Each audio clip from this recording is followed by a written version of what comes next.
25 KVAಗೆ 1,02,722 ರೂಪಾಯಿ ಇದೆ. ಕರ್ನಾಟಕದ್ದು 1,15,000 ರೂಪಾಯಿ ಇದೆ, ನಾನು ಒಪ್ಕೊಂಡೆ. ಡೆಲ್ಲಿ 40,000 ರೂಪಾಯಿ ಇದೆ, ಮಹಾರಾಷ್ಟ್ರ 60,000 ರೂಪಾಯಿ ಇದೆ, ಉತ್ತರ ಪ್ರದೇಶ್ 50,000ದಿಂದ 50,000 ರೂಪಾಯಿ ಇದೆ, ಮಧ್ಯಪ್ರದೇಶ್ 38,500 ರೂಪಾಯಿ ಇದೆ. ಇದು ನಾನು ಬಂದ ಮೇಲೆ ಶುರು ಮಾಡಿದಲ್ಲ ಕೇರಳದ ಜೊತೆಗೆ, ಅದು ಮೊದಲಿಂದಲೂ ತಗೊಂಡ್ಬಂದಿದ್ದಾರೆ. ನಿಮ್ಮ ಸರ್ಕಾರ ಇರುವಾಗಲೂ ತಗೊಂಡಿದ್ದಾರೆ. 15,000 ಪ್ರೊಡ್ಯೂಸ್ ಮಾಡಿದ್ದನ್ನ ಇವತ್ತು ಕವಿಕೆ ಅದು ಮ್ಯಾಕ್ಸಿಮಮ್ 30,000 ಪ್ರೊಡ್ಯೂಸ್ ಮಾಡೋದು. ಸಂಪೂರ್ಣ ಎಷ್ಟು ಪ್ರೊಡ್ಯೂಸ್ ಮಾಡ್ತೀವಿ ಅದಕ್ಕೆ ನಾವು ಹಣಕಾಸು ಸೌಕರ್ಯ ಮಾಡಿಕೊಟ್ಬಿಟ್ಟು ಈಗ ತಗೊಳ್ತಾ ಇದ್ದೀವಿ. ಈಗ ನಾನು ಹೇಳಿದೆ, ಯಾಕೆಂದ್ರೆ 50,000 ಬೇಕು ನಮಗೆ ಒಂದು ವರ್ಷಕ್ಕೆ, ಬಾಕಿ 20,000 ನಾವು ಬೇರೆ ತಗೋಬೇಕಲ್ಲ. ಅಂದ್ರೆ ಕವಿಕಾ ಕೆಪಾಸಿಟಿ ಇಲ್ಲ. ಕೆಪಾಸಿಟಿ 15,000ದಿಂದ 30,000 ಮಾಡಿದ್ದೀವಿ. ಈಗ ಅಕ್ರಮ ಸಕ್ರಮ ಅಂತ ಬಿಟ್ರೆ ಹುಕ್ ಹಾಕ್ಬಿಟ್ಟು ತೆಗಿತಾರೆ. ಒಂದು ಟ್ರಾನ್ಸ್ಫಾರ್ಮರ್ಗೆ 10 ಬಂದರೆ ಆ ಟ್ರಾನ್ಸ್ಫಾರ್ಮರ್ ಬರ್ನಾಕ್. ಈಗ ನಮ್ಮ ದೊಡ್ಡ ಕೆಲಸ ಏನಂತ ಬಿಟ್ರೆ ಈ ಅಕ್ರಮ ಸಕ್ರಮ ಸುಡುವ ಟ್ರಾನ್ಸ್ಫಾರ್ಮರ್ಗಳಿಗೆ ರಿಪೇರಿ ಸೆಂಟರ್ಗಳು ಮಾಡೋದು ಮತ್ತು ಅವತ್ತು ಬದಲಾವಣೆ ಮಾಡೋದು ಇದು ದೊಡ್ಡದಾಗಿದೆ. ಅದಕ್ಕೆ ಈಗಾಗಲೇ ನಮ್ಮ ಕ್ಯಾಬಿನೆಟಲ್ಲಿ ಡಿಸಿಷನ್ ಕೊಟ್ಟಿದ್ದೀವಿ, ಒಂದು ಕಟ್ ಆಫ್ ಡೇಟ್ ಕೊಟ್ಟಿದ್ದೀವಿ. ಸುಮಾರು 4.5 ಲಕ್ಷ ಪೆಂಡಿಂಗ್ ಇದ್ದದನ್ನ ಮಾಡಲಿಕ್ಕೆ ನಾವು ಈಗ ಪ್ರಯತ್ನ ಮಾಡ್ತೀವಿ. 4G ಎಕ್ಸೆಂಪ್ಷನ್ ಕೊಡಬೇಕಾಗಿದ್ದು FD ಅವ್ರು ಇನ್ನೂ ಕೊಡಲಿಲ್ಲ. ಅದು ಬರದೇ ಇದ್ದರೆ ನಾವು ಅಲ್ಲಿಂದ 4G ಮಾಡೋದಕ್ಕೆ ಆಗೋದಿಲ್ಲ. ಈಗ 4G ಮಾಡದಿದ್ದರೆ ನಾವು ಟೆಂಡರ್ ಕರೆದು ಕೊಡ್ತೀವಿ. ಸಭಾಪತಿಗಳೇ, ಪ್ರಶ್ನೆ ಸಂಖ್ಯೆ 557 ಮಾನ್ಯ ಇಂಧನ ಸಚಿವರಲ್ಲಿ ಕೇಳಬಯಸುತ್ತೇನೆ. ಸನ್ಮಾನ್ಯ ಸಭಾಪತಿಗಳೇ, ಉತ್ತರವನ್ನು ಒದಗಿಸಲಾಗಿದೆ. ಸಭಾಪತಿಗಳೇ, ಮಾನ್ಯ ಸಚಿವರು ಉತ್ತರವನ್ನ ಕೊಟ್ಟಿದ್ದಾರೆ. ಏನ್ ಕೇಳಿದ್ದೀನಿ, ಈ ಪ್ರಶ್ನೆಗೆ ಪ್ರಶ್ನೆಯನ್ನ ಸರ್ಕಾರದ ಇಲಾಖೆನೇ ಕೇಳಿದೆ ಮಾನ್ಯ ಸಚಿವರಿಗೆ. ಏನಂತ ಕೇಳಿದೆ? ಸರ್ಕಾರದ ಅಧೀನ ಕಾರ್ಯದರ್ಶಿಗಳು ಕೇಳಿದ್ದಾರೆ. ಏನಂತ ಅಂತ ಹೇಳಿದ್ರೆ 25 KVA ಪರಿವರ್ತಕಗಳನ್ನು *2, 250 KVA *1 ಹಾಗೂ 250 KVA ನೇರವಾಗಿ ಅವ್ರು ಏನ್ ಹೇಳಿದ್ದಾರೆ ಅಲ್ಲ ಅದಕ್ಕೆ ಅವ್ರು ಹೇಳಿರೋದನ್ನೇ ಹೇಳ್ಬಿಡ್ತೇನೆ. ಶಾರ್ಟ್ ಅಲ್ಲಿ ಮುಗಿಸ್ತೇನೆ. ತನ್ನ ಸ್ವಂತ ಸಂಪನ್ಮೂಲಗಳಿಂದಲೇ ತಯಾರಿಸಿ ಸರಬರಾಜುಗಳನ್ನು ಮಾಡುತ್ತದೆಯೇ ಅಂತ KEL ಸಂಸ್ಥೆಗೆ ಕೇಳಿದೆ. ಅಂದ್ರೆ KEL ಸಂಸ್ಥೆ, ಕೇರಳದ ಸಂಸ್ಥೆ, ತನ್ನ ಸ್ವಂತ ಸಂಪನ್ಮೂಲಗಳಿಂದಲೇ ತಯಾರಿಸಿ ಸರಬರಾಜುಗಳನ್ನು ಮಾಡುತ್ತದೆ ಅಥವಾ ಬಾಹ್ಯ ಮೂಲಗಳಿಂದ ಸಂಗ್ರಹಣೆ ಮಾಡಿಕೊಂಡು ಸರಬರಾಜು ಮಾಡುತ್ತಿದೆಯೇ? ಸಂಕ್ಷಿಪ್ತ ಮಾಹಿತಿಯನ್ನು ಒದಗಿಸಿ ಅಂತ ಮಂತ್ರಿಗಳಿಗೆ ಕೇಳಿದೆ. ನಿಮ್ಮ ಡಿಪಾರ್ಟ್ಮೆಂಟ್ ಅಲ್ಲೇ ಕೇಳಿದೆ. ಯಾವ ಡಿಪಾರ್ಟ್ಮೆಂಟ್? ಸನ್ಮಾನ್ಯ ಸದಸ್ಯರು ಯಾವ ಪ್ರಶ್ನೆ ಕೇಳ್ತಾರೆ ನಾನು ಅದಕ್ಕೆ ಉತ್ತರ ಕೊಡ್ತೀನಿ. ನಮ್ಮ ಇಲಾಖೆಯಿಂದ ಪ್ರಶ್ನೆ ಕೇಳಿದ್ರೆ ಇಲ್ಲಿ ಬರೋದಿಲ್ಲ, ಅದು ಸಂಬಂಧ ಬರೋದಿಲ್ಲ.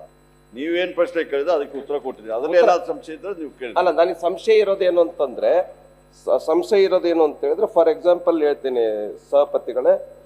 ಈಗ ಕರ್ನಾಟಕ ರಾಜ್ಯದಲ್ಲಿ ಕವಿಕಾ ಇದೆ, ಕರ್ನಾಟಕ ವಿದ್ಯುತ್ ಕಾರ್ಖಾನೆ ಇದೆ, ಅಲ್ಲಿಂದ ಖರೀದಿಸಬಹುದಾಗಿತ್ತು. ಮಾನ್ಯ ಸಚಿವರು ಕೇರಳದ ಒಂದು ಸಂಸ್ಥೆಯಿಂದ, ಕೊಚ್ಚಿಯ ಒಂದು ಸಂಸ್ಥೆಯಿಂದ ನೀವು ಖರೀದಿ ಮಾಡಿದ್ದೀರಾ. ಓಕೆ, ಅಲ್ಲಿ ಸ್ವಲ್ಪ ರೇಟ್ ಕಡಿಮೆ ಇದೆ, ಕರ್ನಾಟಕ ರಾಜ್ಯದ ರೇಟ್ ಸ್ವಲ್ಪ ಜಾಸ್ತಿ ಇದೆ, ಅದಕ್ಕೆ ಖರೀದಿ ಮಾಡಿದ್ದೀನಿ ಅಂತ ತಾವು ಹೇಳ್ಬೋದು. ಈಗ ಕಂಪ್ಯಾರಿಟಿವ್ಲಿ ಈಗ ಉದಾಹರಣೆಗೆ ನೀವು ಟೆಂಡರ್ನು ಕೂಡ ಕರೆದಿಲ್ಲ. ಟೆಂಡರ್ ಕರೀದೇನೆ 4G ಎಕ್ಸಾಮ್ಷನ್ ಅನ್ನ ತೆಗೆದುಕೊಂಡ್ಬಿಟ್ಟು ಖರೀದಿ ಮಾಡಿದ್ದೀರಾ. ಉದಾಹರಣೆಗೆ ಸಹಪತಿಗಳೇ, ಅಲ್ಲ ಭಾಷಣ ಮಾಡಿದ್ರೆ ಹೆಂಗ್ರಿ? ಇನ್ನು 1 ನಿಮಿಷ ನಿಂತ್ಕೊಂಡಿಲ್ಲ ನೋಡಿ, 4 ನಿಮಿಷ ಆಯ್ತು. ನಾನು ಬೇರೆ ಸ್ಟೇಟ್ ಹೇಳ್ತಾ ಇದ್ದೀನಿ. ಕ್ವಶನ್ ವರ್ಷದು ಅದಕ್ಕೆ ಬಿಟ್ಬಿಡ್ಲಿ ಪೂರಾ ನಿಮ್ಗೆ ಹೆಂಗೆ ಬೇಕಾದ ಮಾತಾಡಕ ಹೇಳಿ, ಬೇಗ ಹೇಳಿ. ಕ್ವಶನ್ ವರ್ಷದು ನೋಡ್ಬೇಕು. ಕ್ವಶನ್ ಅವರೇ ಸಭಾಪತಿ. ಅಲ್ಲ, ನಿಮ್ ಬೇರೆ 2-3 ಸ್ಟೇಟ್ ಇಂದ ಹೇಳ್ತೀನಿ, ಉತ್ತರ ಕೊಡಿ ಸರ್. ಅಲ್ಲ, ನಾನು ಉತ್ತರ ಕೊಡ್ತೀನಿ ನಿಮಗೆ. ಅದಾದ್ಮೇಲೆ ಮತ್ತೆ ಇದನ್ನ ಕೇಳ್ಬಿಟ್ಟು ನೀವು ಉತ್ತರ ಕೊಡಿ ಮಾನ್ಯ ಸಚಿವರೇ. ಈಗ ಕೇರಳದ್ದು 25 KVAಗೆ 1,02,722 ರೂಪಾಯಿ ಇದೆ. ಕರ್ನಾಟಕದ್ದು 1,15,000 ರೂಪಾಯಿ ಇದೆ, ನಾನು ಒಪ್ಕೊಂಡೆ. ನೀವು ಕೇರಳದಿಂದ ಖರೀದಿ ಮಾಡಿ. ಆದರೆ ಅದೇ ಇದಕ್ಕೆ ನಿಮಗೆ ಹೇಳ್ತೇನೆ ಯಾವ ಸ್ಟೇಟಲ್ಲಿ ಅಂತ ಹೇಳಿದ್ರೆ, ಡೆಲ್ಲಿ 40,000 ರೂಪಾಯಿ ಇದೆ, ಮಹಾರಾಷ್ಟ್ರ 60,000 ರೂಪಾಯಿ ಇದೆ, ಉತ್ತರ ಪ್ರದೇಶ್ 50,000ದಿಂದ 50,000 ರೂಪಾಯಿ ಇದೆ. ಮಧ್ಯಪ್ರದೇಶ್ 38,500 ರೂಪಾಯಿ ಇದೆ. ಆಮೇಲೆ ಉತ್ತರ ಪ್ರದೇಶ್ 85,000 ರೂಪಾಯಿ ಇದೆ. ಮಹಾರಾಷ್ಟ್ರ ಅಲ್ಲಿ ಜಾಸ್ತಿ ಇದೆ. ಈ ತರ ಬೇರೆ ಬೇರೆ ಸ್ಟೇಟ್ ಅಲ್ಲಿ ಕಡಿಮೆ ರೇಟ್ ಇದೆ. ಮಾನ್ಯ ಸಭಾಪತಿಗಳೇ, ಅಲ್ಲಿ ಖರೀದಿ ಮಾಡ್ಬೋದಾಗಿತ್ತಲ್ಲ, ಟೆಂಡರ್ ಕರಿಬೋದಾಗಿತ್ತಲ್ಲ, ಯಾಕೆ 4G ಎಕ್ಸೆಂಪ್ಷನ್ ಇದು ಮಾಡಿಬಿಟ್ಟು ಈ ಕರ್ನಾಟಕದ ಕಾವಿಕಾಗೆ ಲಾಭ ಮಾಡ್ಕೊಡ್ಬೋದಾಗಿತ್ತಲ್ಲ. ಉದಾಹರಣೆ ಕರ್ನಾಟಕದಿಂದ ಖರೀದಿ ಮಾಡಿದ್ರೆ ನಮ್ಮ ರಾಜ್ಯದ ಕಂಪನಿಗಳಿಗೆ ಜಾಸ್ತಿ ಜನಕ್ಕೆ ಉದ್ಯೋಗ ಸಿಗ್ತಾ ಇತ್ತು. ಕರ್ನಾಟಕನ ಬಿಟ್ಟು ಕೇರಳದಿಂದ ಯಾಕೆ ಖರೀದಿ ಮಾಡಿದ್ರಿ ಅನ್ನೋದು ನನ್ನ ಪ್ರಶ್ನೆ ಸಭಾಪತಿಗಳೇ. ಸಚಿವರು. ಸಭಾಪತಿಗಳೇ, ಇದು ಕವಿಕಾ ವಿಚಾರದಲ್ಲಿ ನಮ್ಮದೇ ಪಬ್ಲಿಕ್ ಸೆಕ್ಟರ್ ಫ್ಯಾಕ್ಟ್ರಿ, ನಮ್ಮದೇ. ನಾನು ಇಂಧನ ಸಚಿವನಾದ್ಮೇಲೆ ಅವ್ರನ್ನ ಕರೆಸಿ ಅವ್ರು ಅಲ್ಲಿ ತನಕ ಮಾಡ್ತಾ ಇದ್ದು ಮ್ಯಾನುಫ್ಯಾಕ್ಚರ್ 15,000 ತನಕ ಮಾಡ್ತಾ ಇದ್ರು. ಅವರಿಗೆ ಹಣದ ಕುಂದುಕೊರತೆ ಇತ್ತು, ವರ್ಕಿಂಗ್ ಕ್ಯಾಪಿಟಲ್ ಕಡಿಮೆ ಇತ್ತು. ಎಲ್ಲ ನಮ್ಮ ಎಸ್ಕಾಮ್ ಅವ್ರನ್ನ ಕರೆಸಿ ನಮ್ಮ ACS ನಾವು ಕೂತು ಅವ್ರಿಗೆ ಎಷ್ಟು ದುಡ್ಡು ಬೇಕು, ಎಷ್ಟು ಅದನ್ನು ಇದು ಪ್ರೊಡಕ್ಷನ್ ಮಾಡ್ಲಿಕ್ಕೆ ಆಗ್ತದೆ. ಅವರು ಈಗ 30,000 ಮಾಡ್ತಾ ಇದ್ದಾರೆ. 30 ಅವ್ರದ್ದು ಸಂಪೂರ್ಣವಾದ ಕೆಪಾಸಿಟಿ ನಾವು ಪರ್ಚೇಸ್ ಮಾಡ್ತಾ ಇದ್ದೀವಿ. ಎಸ್ಕಾಮ್ಸ್ಗೆ ನಾವು ಆರ್ಡ್ರ್ ಕೊಟ್ಟಿದ್ವಿ, ಆದೇಶ ಕೊಟ್ಟಿದ್ವಿ. ಈಗ ಮಾಡ್ತಾ ಇದ್ದಾರೆ ಸುಮಾರು 30,000 ಟ್ರಾನ್ಸ್ಫಾರ್ಮರ್ನ ಪರ್ಚೇಸ್ ಮಾಡ್ತಾರೆ. ನಮಗೆ ಬೇಕಾಗಿದ್ದು ಸುಮಾರು 50,000 ಟ್ರಾನ್ಸ್ಫಾರ್ಮರ್. ಇದು ನಾನೇನು ಹೊಸದಾಗಿ ಬಂದ ಮೇಲೆಲ್ಲ ಹಳೆ ಕಾಲದಿಂದಲೂ ಸಮೇತ KLE ಮತ್ತು ಸೆಂಟ್ರಲ್ ಗೌರ್ಮೆಂಟ್ದು ಒಂದು ಸಂಸ್ಥೆ ಇದೆ, ಅಲ್ಲಿ ಸಮೇತ ತಗೊಳ್ತಾ ಇದ್ದೀವಿ. ಅದಕ್ಕೆ 4G ಎಕ್ಸೆಂಪ್ಷನ್ ಏಕೆ ಅಂತ ಹೇಳ್ಬಿಟ್ರೆ, ಯಾವುದೇ ಪಬ್ಲಿಕ್ ಸೆಕ್ಟರ್ ಮಾಡಬೇಕಾದ್ರೆ ನಾವು ಫೈನಾನ್ಸ್ ಡಿಪಾರ್ಟ್ಮೆಂಟಿಗೆ ಲೆಟ್ರ್ ಬರೆದು ಅವ್ರ ಪರ್ಮಿಷನ್ ತೆಗೆದು ಅವರು ಪರ್ಮಿಷನ್ ಕೊಟ್ಟಾಗ ಮಾತ್ರ ನಾವು 4G ಎಕ್ಸೆಂಪ್ಷನಲ್ಲಿ ಅಲ್ಲಿಂದ ತೆಗಿಲಿಕ್ಕಾಗ್ತದೆ. ಈಗ ತಾವು ಹೇಳಿದು ನಮ್ಮ ಕವಿಕೆಗೆ ಸಂಪೂರ್ಣವಾದ ಪ್ರೊಡಕ್ಷನ್ ನಾವೇ ತಗೊಳ್ತಾ ಇದ್ದೀವಿ. ಇವತ್ತು ನಮಗೇನಾಗಿದೆ ಸಭಾಪತಿಗಳೇ, ಈ ಅಕ್ರಮ ಸಕ್ರಮ 2004ರಿಂದ ಬಂದ ಮೇಲೆ ಏನಾಗಿದೆ ಅಂತ ಹೇಳ್ಬಿಟ್ರೆ, ಈಗ ಒಂದು ಟ್ರಾನ್ಸ್ಫಾರ್ಮರ್ಗೆ ಇಷ್ಟು IP ಸೆಟ್ಗಳು 2-3 ಕೊಡ್ಬೋದು. ಈಗ ಅಕ್ರಮ ಸಕ್ರಮ ಅಂತ ಹೇಳ್ಬಿಟ್ರೆ ಹುಕ್ ಹಾಕ್ಬಿಟ್ಟು ತೆಗಿತಾರೆ. ಒಂದು ಟ್ರಾನ್ಸ್ಫಾರ್ಮರ್ಗೆ 10 ಬಂದರೆ ಆ ಟ್ರಾನ್ಸ್ಫಾರ್ಮರ್ ಬರ್ನ್ ಆಗ್ತದೆ. ಈಗ ನಮ್ಮ ದೊಡ್ಡ ಕೆಲಸ ಏನಂತ ಹೇಳ್ಬಿಟ್ರೆ, ಈ ಅಕ್ರಮ ಸಕ್ರಮ ಸುಡುವ ಟ್ರಾನ್ಸ್ಫಾರ್ಮರ್ಗಳಿಗೆ ರಿಪೇರಿ ಸೆಂಟರ್ಗಳು ಮಾಡೋದು ಮತ್ತು ಯಾವುದು ಬದಲಾವಣೆ ಮಾಡೋದು, ಇದು ದೊಡ್ಡದಾಗಿದೆ. ಅದಕ್ಕೆ ಈಗಾಗಲೇ ನಮ್ಮ ಕ್ಯಾಬಿನೆಟಲ್ಲಿ ಡಿಸಿಷನ್ ಕೊಟ್ಟಿದ್ದೀವಿ, ಒಂದು ಕಟ್ ಆಫ್ ಡೇಟ್ ಕೊಟ್ಟಿದ್ದೀವಿ.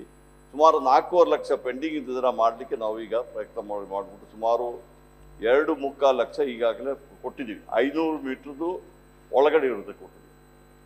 ಈಗ ಏನಾಗಿದೆ ಅಂತ ಹೇಳ್ಬಿಟ್ರೆ, ಸುಮಾರು 50 ರೂಪಾಯಿ ಕಟ್ಟಿದವರಿಗೆ ಸಮೇತ ಕೊಡ್ತೀವಿ ಅಂತ ಹೇಳಿದೆ. 4.5 ಲಕ್ಷದಲ್ಲಿ 50 ರೂಪಾಯಿ ಕಟ್ಟಿದವರು ಸಮೇತ ಸಕ್ರಮ ಮಾಡಲಿಕ್ಕೆ ನಾವು ಇದು ಮಾಡ್ತೀವಿ.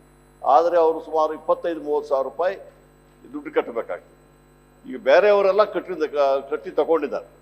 ಈಗ ಈ ಅಕ್ರಮ ಸಕ್ರಮ ನಡೀತಾ ಇರೋದ್ರಿಂದ ಹೆಚ್ಚು ಆಗ್ತಾ ಇದೆ. ಅದಕ್ಕೆ ನಾನು ಈಗಾಗಲೇ ಎಲ್ಲರಿಗೂ 3 ತಿಂಗಳ ಒಳಗಡೆ ನೀವು ಅದನ್ನು ಸಕ್ರಮ ಮಾಡದೇ ಇದ್ದರೆ ನಾವು ಡಿಸ್ಕನೆಕ್ಟ್ ಮಾಡಬೇಕಾಗಿದೆ ಅಂತ ಹೇಳ್ತಾರೆ. ಬಹುಶಃ ಅದು ಮಾಡದೇ ಇದ್ದರೆ ನಾವು ಇನ್ನೊಂದು 4 ಫ್ಯಾಕ್ಟ್ರಿ ಇಟ್ಟದು ಸಮೇತ ಟ್ರಾನ್ಸ್ಫಾರ್ಮರ್ಗಳು ಕೊಡಬೇಕಾಗಿದೆ. ಈಗ ನೀವು ಹೇಳಿದು ಇದಕ್ಕೆ ಕೆಲ್ಟ್ರೋನಿಗೆ 4G ಎಕ್ಸೆಂಪ್ಷನು ಇನ್ನು ಹೆಚ್ಚಿನ ಇದರಲ್ಲಿ ಬರಲಿಲ್ಲ. ನೀವು ಇಲ್ಲ ನೋಡಿ, FD ಪರ್ಮಿಷನ್ ಕೊಡದೇ ಇದ್ದರೆ ನಾವು ಪರ್ಚೇಸ್ ಮಾಡುವಂಗಿಲ್ಲ. 4G ಎಕ್ಸೆಂಪ್ಷನ್ ಕೊಡಬೇಕಾಗಿದ್ದು FD ಅವ್ರು ಇನ್ನೂ ಕೊಡಲಿಲ್ಲ. ನೀವು ಹೇಳಿದ ಕಾರಣ ಇರ್ಬೋದು. ಅದು ಬರದೇ ಇದ್ದರೆ ನಾವು ಅಲ್ಲಿಂದ 4G ಮಾಡೋದಕ್ಕೆ ಆಗೋದಿಲ್ಲ. ಈಗ 4G ಮಾಡದಿದ್ದರೆ ನಾವು ಟೆಂಡರ್ ಕರೆದು ಕೊಡ್ತೀವಿ. ಸುಮಾರು ನಾವು ಟೆಂಡ್ರಲ್ಲೇ ಪರ್ಚೇಸ್ ಮಾಡ್ತೀವಿ. ಅದಕ್ಕೋಸ್ಕರವಾಗಿ ನೀವು ಹೇಳಿದು ಇನ್ನೂ ಕಡಿಮೆಯಲ್ಲಿ ಸಿಕ್ಕುವುದಾದರೆ ನಾವು ಅದನ್ನು ತಗೊಳ್ಳಿಕ್ಕೆ ನಾವು ತಯಾರಾಗಿದ್ದೀವಿ. ಅದು ಸಮೇತ ನಾನು ಪರಿಶೀಲನೆ ಮಾಡಿಬಿಟ್ಟು 4G ಎಕ್ಸೆಂಪ್ಷನಿಗೆ ಹೆಚ್ಚು ಕೊಡ್ತಾ ರೇಟ್ ಹೆಚ್ಚಾಗ್ತಾ ಇದ್ದರೆ ಅದರಿಂದ ಟೆಂಡರ್ ಕರೆಯುವಂಥ ಕ್ರಮ ಸಮೇತ ನಾವು ತಗೊಳ್ತೀವಿ. ಬಟ್ ಒಂದು ಹೇಳ್ತೀನಿ ನಿಮಗೆ, ನೀವು ಒಂದು ವಿಚಾರ ಹೇಳಿದಿರ, ಇದು ನಾನು ಬಂದ ಮೇಲೆ ಶುರು ಮಾಡಿದಲ್ಲ, ಕೇರಳದಿಂದ ತೆಗೆದು ಅದು ಮೊದಲಿಂದಲೂ ತಗೊಬಂದಿದ್ದಾರೆ. ನಿಮ್ಮ ಸರ್ಕಾರ ಇರುವಾಗಲೂ ತಗೊಂಡಿದ್ದಾರೆ. ನಮಗೇನಂದರೆ ಟ್ರಾನ್ಸ್ಫಾರ್ಮರ್ ಬೇಕಾದರೆ ಆಗ ನಾವು ಬೇರೆ ಪಬ್ಲಿಕ್ ಸೆಕ್ಟರ್ ಇದಕ್ಕೆ ಆದ್ಯತೆ ಕೊಡ್ತೀವಿ. ಅದು ಕೇರಳ ಇರ್ಬೋದು ಅಥವಾ ಸೆಂಟ್ರಲ್ ಗೌರ್ಮೆಂಟ್ ಇರ್ಬೋದು, ಆ ಥರ ಮಾಡ್ತೀವಿ. ಮತ್ತು ನಾವು ಯಾವುದೇ ಪ್ರೈವೇಟ್ ಅವ್ರ ಹತ್ತಿರ ತಗೋಬೇಕಾದ್ರೆ ಅದಕ್ಕೆ ನಾವು ಟೆಂಡರ್ ಕರೆದೇ ಕೊಡ್ತಾ ಇದ್ದೀವಿ. ಅದರಿಂದ ಅದು ಸಮೇತ ನಾನು ನಮ್ಮ ಅಧಿಕಾರಿಗಳಿಗೆ ಚರ್ಚೆ ಮಾಡಿಬಿಟ್ಟು ತೀರ್ಮಾನ ತಗೊಳ್ತೀವಿ. ನೀವು ಇದು ಮಾಡಿ, ಈಗ ಕರ್ನಾಟಕ ರಾಜ್ಯದಲ್ಲಿ ಬಹಳ ಒಳ್ಳೆ ಕ್ವಾಲಿಟಿ ಟ್ರಾನ್ಸ್ಫಾರ್ಮರ್ಗಳನ್ನ ಕಾವಿಕಾ ಮುಂಚೆಯಿಂದ ಕೊಡ್ತಾ ಇದೆ. ನೀವು ಸಮಯ ಕೊಟ್ಬಿಟ್ಟು ನಮಗೆ ಇಷ್ಟಿಷ್ಟು ಬೇಕು ಅಂತೇಳಿ ಮುಂಚೆನೆ ಅಡ್ವಾನ್ಸ್ ಆಗಿ ಹೇಳ್ಬಿಟ್ಟು ನಮ್ಮ ಕರ್ನಾಟಕ ರಾಜ್ಯಕ್ಕೆ ಲಾಭ ಆಗಂಗೆ ಮಾಡ್ಬೋದಲ್ಲ ಅನ್ನೋದು ಒಂದು. ಈಗ ಎರಡನೇ ಪ್ರಶ್ನೆ ಇರೋದು, ಈಗ ನೋಡಿ ಉದಾಹರಣೆಗೆ ಹೇಳ್ತೇನೆ, ನಾನು ಆವಾಗ ಬಿಟ್ಟೋಗಿತ್ತು ಯಾವುದು KV63 ಕೇರಳದಲ್ಲಿ 1,86,875 ರೂಪಾಯಿ ಪ್ರಶ್ನೆ ಇದೆಯಲ್ಲ. ಇದೆ. ಕರ್ನಾಟಕದಲ್ಲಿ 2,24,000 ಒಪ್ಕೊಂಡೆ ನಾನು, ಕರ್ನಾಟಕದ ಜಾಸ್ತಿ ಇದೆ. ಆದ್ರೆ ಎಲ್ಲಿ ನೋಡಿ ಎಲ್ಲಿ ಇದು ಹೇಳ್ತೀನಿ ಯಾವ ಸ್ಟೇಟ್ ಅಲ್ಲಿ ಕಡಿಮೆ ಇದೆ ಅಂತ ಹೇಳಿದ್ರೆ ಅಲ್ಲಿ ಕೊಟ್ಟಿರಬೇಡಿ ಉತ್ತರ. ರಾಜಸ್ಥಾನ್ ಕಡಿಮೆ ಇದೆ, ಅದನ್ನೇ ಕೇಳಿದ್ರು ಪ್ರಶ್ನೆ. ಒಡಿಸ್ಸಾದಲ್ಲಿ ಇನ್ನೂ ಕಡಿಮೆ ಇದೆ. ಒಡಿಸ್ಸಾದಲ್ಲಿ ನೋಡಿ 85,000. ಸಭಾಪತಿಗಳೇ, ಅದಕ್ಕೆ ರವಿಕುಮಾರ್ ಅವರು ಆತರ ಪ್ರಶ್ನೆ ಕೇಳಿದ್ರೆ ಅದೇ ನಾನು ಉತ್ತರ ಕೊಡ್ತಾ ಇದ್ದೆ. ಆದ್ರೆ ಆ ಪ್ರಶ್ನೆಯಲ್ಲಿ ಅದಿಲ್ಲ. ಪ್ರಶ್ನೆಯಲ್ಲಿ ಬರೀ ಒಂದು ಕೇಳಿ ಪ್ರಶ್ನೆ. ರವಿಕುಮಾರ್, ನೀವು ಸೀನಿಯರ್ ಸದಸ್ಯರು, ನೀವು ಕೇಳಿದ ಪ್ರಶ್ನೆಯಲ್ಲಿ ಅದಿಲ್ಲ. ರಾಜಸ್ಥಾನದಲ್ಲಿ ಎಷ್ಟು, ಮಹಾರಾಷ್ಟ್ರದಲ್ಲಿ ಎಷ್ಟು, ಯಾಕೆ ತಗೊಳ್ಳಿಲ್ಲ ಅಂದ್ಬಿಟ್ಟು ನನಗೆ ಅದು ಅಲ್ಲ, ಟೆಂಡರ್ ಕರೆದಿದ್ರೆ ನೀವು ಕಡಿಮೆ ಇರೋದ ಕೊಡ್ಬೋದಾಗ. ನಾನು ಅದಕ್ಕೆ ಸರಿಯಾದ ಉತ್ತರವನ್ನು ಕೊಡ್ತೀನಿ. ನಿಮ್ಮ ಫಸ್ಟ್ ಪ್ರಶ್ನೆ ಏನಂದ್ರೆ ಕವಿಕೆಗೆ ನೀವು ಸಾಮರ್ಥ್ಯಕ್ಕೆ ಅನುಸಾರವಾಗಿ ಮತ್ತು ಕಂಟಿನ್ಯೂಸ್ 3 ವರ್ಷದಿಂದ ಖರೀದಿ ಮಾಡ್ತಾ ಇದ್ದೀರಾ. ನಾನು ಮಂತ್ರಿ ಆದ್ಮೇಲೆ ಅಲ್ಲಿ ಕೂತು 15,000 ಪ್ರೊಡ್ಯೂಸ್ ಮಾಡಿದ್ದನ್ನ ಇವತ್ತು ಕವಿಕೆ ಅದು ಮ್ಯಾಕ್ಸಿಮಮ್ 30,000 ಪ್ರೊಡ್ಯೂಸ್ ಮಾಡೋದು. ಸಂಪೂರ್ಣ ಎಷ್ಟು ಪ್ರೊಡ್ಯೂಸ್ ಮಾಡ್ತೀವಿ ಅದಕ್ಕೆ ನಾವು ಹಣಕಾಸು ಸೌಕರ್ಯ ಮಾಡಿಕೊಟ್ಬಿಟ್ಟು ಈಗ ತಗೊಳ್ತಾ ಇದ್ದೀವಿ. ಈಗ ನಾನು ಹೇಳಿದೆ, ಯಾಕೆಂದ್ರೆ 50,000 ಬೇಕು ನಮ್ಗೆ ಒಂದು ವರ್ಷಕ್ಕೆ, ಬಾಕಿ 20,000 ನಾವು ಬೇರೆ ತಗೋಬೇಕಲ್ಲ. ಅಂದ್ರೆ ಕವಿಕಾ ಕೆಪಾಸಿಟಿ ಇಲ್ಲ. ಕೆಪಾಸಿಟಿ 15,000 30,000 ಮಾಡಿದ್ದೀವಿ, ಅದು ಸಂಪೂರ್ಣ ತಗೊಳ್ತಾ ಇದ್ದೀವಿ. ಈಗ ನಾನು ನಿಮ್ಗೆ ಹೇಳಿದೆ, ಅಕ್ರಮ ಸಕ್ರಮ ನಿಂತರೆ ಈಗ ಒಂದು ಟ್ರಾನ್ಸ್ಫಾರ್ಮರ್ದು ಲೈಫು ಒಂದು 20-25 ವರ್ಷ ಇರಬೇಕು. ನಮ್ದು ಈ ಓವರ್ಲೋಡ್ ಮಾಡೋದ್ರಿಂದ ಅಕ್ರಮ ಸಕ್ರಮ ಅಂತ ನಮ್ಗೆ ಗೊತ್ತಾಗ್ತದಲ್ಲ, ಓವರ್ಲೋಡ್ ಆಗಿದ್ರೆ ಎಲ್ಲ ಬರ್ನ್ ಆಗ್ತಾ ಇದೆ. ಅದನ್ನ ನಾವು ನಿಲ್ಲಿಸಿದ್ರೆ ಮಾತ್ರ ಬಹುಶಃ ಕಡಿಮೆ ಟ್ರಾನ್ಸ್ಫಾರ್ಮರ್ ಸಾಕು, ಕವಿಕೆ ಎಷ್ಟು ಪ್ರೊಡ್ಯೂಸ್ ಅಷ್ಟು ಮಾಡ್ಬೋದು. ಈ ಅಕ್ರಮ ಸಕ್ರಮದಲ್ಲಿ ನಮ್ಮ ಟ್ರಾನ್ಸ್ಫಾರ್ಮರ್ ಬರ್ನ್ ಆಗೋದಕ್ಕೆ ಇವತ್ತು ಜಾಸ್ತಿ ಬೇಕಾಗಿದೆ. ಅದಕ್ಕೆ ಸಮೇತ ಕ್ರಮ ತಗೊಂಡಿದ್ದೀವಿ. ಈಗ ನೀವು ಬೇರೆ ಕಡೆ ಕಡಿಮೆ ಇದೆ ಅಂತ ಹೇಳ್ತೀರಾ. ಈಗ ನಾವು ಟೆಂಡರ್ನ ಬೇರೆ ಕಡೆಯಿಂದಲೂ ಟೆಂಡರ್ ಕರೆದಿದ್ದೀವಿ. ಆ ಟೆಂಡರ್ ಕರೆದ ರಾಜಸ್ಥಾನದವರ ಇನ್ನೊಬ್ಬರ ಕಡಿಮೆ ಇದು ಮಾಡಿದ್ರೆ ಅವ್ರ ಹತ್ರ ತಗೊಳ್ತಾ ಇದ್ದೀವಿ. ನಾವು ಓಪನ್ ಟೆಂಡರ್ ಸಮೇತ ಕರೆದಿದ್ದೀವಿ. ಆದರೆ ಎಲ್ಲಿ ಸಮೇತ ಕರೆದಿದ್ದೀವಿ, ಬೇರೆ ಪ್ರೈವೇಟ್ ಅವ್ರಿಗೆ ಸಮೇತ ಕೊಟ್ಟಿದ್ದೀವಿ, ಕರೆದಿದ್ದೀವಿ, ಪ್ರೈವೇಟ್ ಅವ್ರಿಗೆ ಕೊಟ್ಟಿದ್ದೀವಿ. ಅದರಿಂದ ನೀವು ಆ ಪ್ರಶ್ನೆ ಕೇಳಿದ್ರೆ ನಾನು ಸಂಪೂರ್ಣವಾಗಿ ಕೊಡ್ತಾ ಇದ್ದೆ. ನಿಮಗೆ ಇನ್ನೊಂದು ಪ್ರಶ್ನೆ ಕೇಳಿ ನಾನೆಲ್ಲ ಸಂಪೂರ್ಣವಾಗಿ ನಿಮಗೆ ಉತ್ತರ ಕೊಡ್ತೀನಿ. ಓಕೆ. ವಿವೇಕಾನಂದ್, ಮತ್ತಷ್ಟು ವಿಶೇಷ ವಿಡಿಯೋಗಳನ್ನು ನೋಡಲು ಮತ್ತು ಹೊಸ ವಿಡಿಯೋಗಳ ಬಗ್ಗೆ ತಿಳಿಯಲು EDina.com ಯೂಟ್ಯೂಬ್ ಚಾನೆಲ್ ಸಬ್ಸ್ಕ್ರೈಬ್ ಮಾಡಿ ಮತ್ತು ಬೆಲ್ ಐಕಾನ್ ಕ್ಲಿಕ್ ಮಾಡಿ.